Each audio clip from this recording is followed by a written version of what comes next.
اعوذ باللہ من الشیطان الرجیم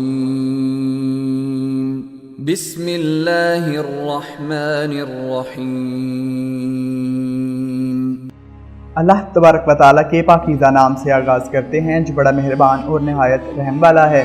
الحمدللہ فیصل آباد رنگ HD نے تذکرہ اولیاء پاکستان کے نام سے ایک سلسلہ شروع کیا ہے۔ اللہ تبارک و تعالیٰ سے دعا ہے کہ وہ ہمیں سچ کہنے اور سچ سننے کی توفیق عطا فرمائے۔ اس پروگرام میں شامل کی جانے والی تحریر علامہ عالم فقری کی لکھی گئی کتاب تذکرہ اولیاء پاکستان کی جلد نمبر 2 سے لی گئی ہے۔ وہ عظیم ہستی جن کو آج ہم موضوع گفتگو بنا رہے ہیں حضرت شاہ مقیم محکم الدین قادری رحمۃ اللہ علیہ ہیں۔ آپ 11ویں صدی ہجری کے اکابر اور ذیشان اولیاء سے تھے۔ پنجاب کے ارض پاک کے گوشے گوشے میں لوگ آپ کے نام نامی کو جانتے ہیں۔ آپ کی ولادت کے بارے میں بات کی جائے تو آپ کی ولادت باسعادت مشہور مغل بادشاہ نور الدین جہانگیر کے عہد میں یکم رمضان المبارک 1005 ہجری بمطابق 1599 عیسوی میں حجرہ شام مقیم میں پیدا ہوئے۔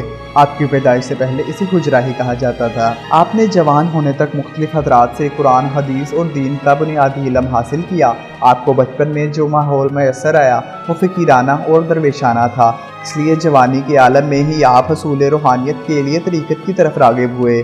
جب الہی نے زور پکڑا تو آپ تلاش حق کے لیے بے قرار رہنے لگے اور اکثر اوقات حضرت بہاول شیر قلندر کے مزار اقدس پر بیٹھے رہتے تھے، بعض اوقات وہاں سو بھی جایا کرتے تھے۔ ایک روز آپ اتفاق سے مزار اقدس پر آئے اور آ کر فوراً نیند کی حالت میں چلے گئے۔ آپ نے خواب میں دیکھا کہ حضرت بہاول شیر قلندر آپ سے فرما رہے ہیں کہ گھبراؤ نہیں، باطنی فیض کے حصول کا ذریعہ جلد ہی کھل جائے گا۔ اور قلندر صاحب نے فرمایا کہ لاہور جائیں، وہاں آپ کو رہنمائی کے لیے ایک رہبر مل جائے گا۔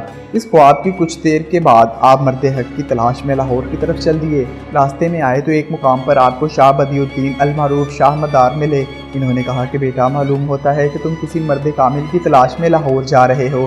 اگر بہتر خیال کرتے ہو تو مجھے اپنی رہنمائی کا موقع دو۔ مگر آپ کو ان کی یہ بات اچھی نہ لگی۔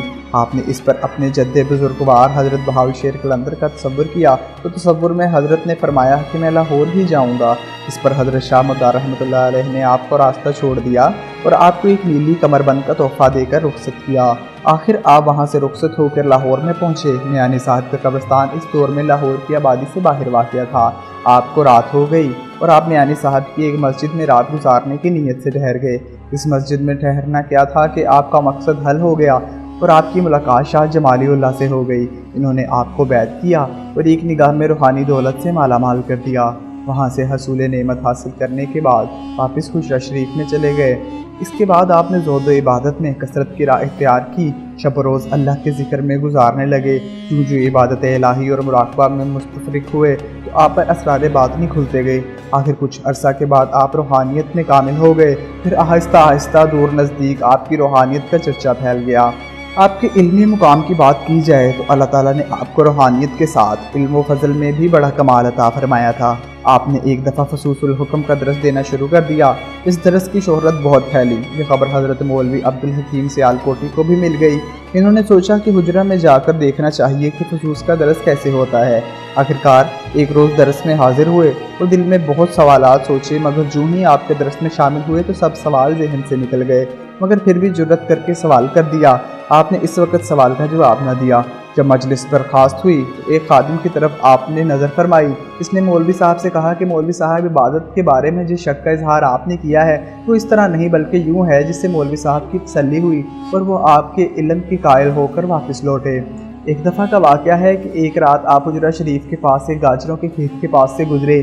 آپ نے ایک خادم کو فرمایا کہ فلاں جگہ سے گاجریں اکھاڑ لو۔ خادم وہاں سے گاجریں اکھاڑ کر لے آیا۔ آپ نے ان میں سے چند گاجریں تناول فرمائیں۔ حاضرین سوچ میں ڈوب گئے کہ یہ حضرت صاحب نے کیا کر دیا ہے، بلا اجازت گاجریں اکھڑوا کر کھا لیں۔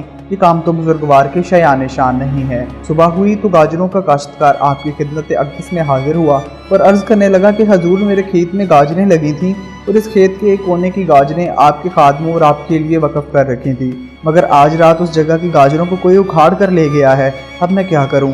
آپ نے تبسم فرمایا اور کہا، میں نے آپ کی دلی فیصلے کے مطابق اپنی روحانی بصیرت سے دیکھ لیا تھا کہ آپ نے وہ گاجریں ہمارے لیے وقف کر رکھی ہیں، اس لیے میرا خادم انہیں اکھاڑ کر لایا ہے، اور آپ بے فکر رہیے، حق والے کو حق پہنچ گیا، اللہ بہتر جانتا ہے۔ آپ سیف زبان تھے، جو بات منہ سے نکالتے تھے اللہ کی رحمت سے پوری ہو جاتی تھی۔ آپ ہر حال میں اللہ کی رضا پر راضی رہتے، جو مل جاتا اس پر شکر اور قناعت کرتے، ساری زندگی صبر اور توکل میں گزاری تھی۔ آپ کا خیال تھا کہ جب ہر حال میں بندہ اللہ پر راضی رہنے لگتا ہے تو اللہ بھی اس پر راضی ہو جاتا ہے۔ آپ دینی و دنیاوی معاملات میں بڑے ہی بردبار تھے۔ آپ ہر لحاظ سے متبع شریعت تھے اور کوئی بات بھی خلاف شرع نہ کرتے تھے۔ آپ کے 3 صاحبزادے تھے جن کے اسمہ گرامی حضرت صفی اللہ سیف الرحمن، حضرت شاہ محمد امیر بالا پیر شاہ عبد النوری تھا۔ آپ کے وصال کے بعد آپ کے سب سے بڑے بیٹے صفی اللہ ہی آپ کے سجدہ نشین بنے تھے۔ آپ کا وصال 9 شوال 1050 ہجری بمطابق 1640 عیسوی میں ہوا۔ اس وقت شاہ جہاں کا دور حکومت تھا۔ آپ کو حجرہ شریف میں دفن کیا گیا، جہاں بعد میں آپ کے مزار اقدس پر بہت بڑا گنبد بنایا گیا۔ گنبد کے اندر بہت سی قبور ہیں، ان میں درمیان میں آپ کی قبر مبارک ہے۔ آج کے پروگرام میں اتنا ہی۔ مزید اچھی ویڈیوز کے لیے ہمارے چینل فیصل آباد رنگ HD کو سبسکرائب کریں۔ اللہ حافظ۔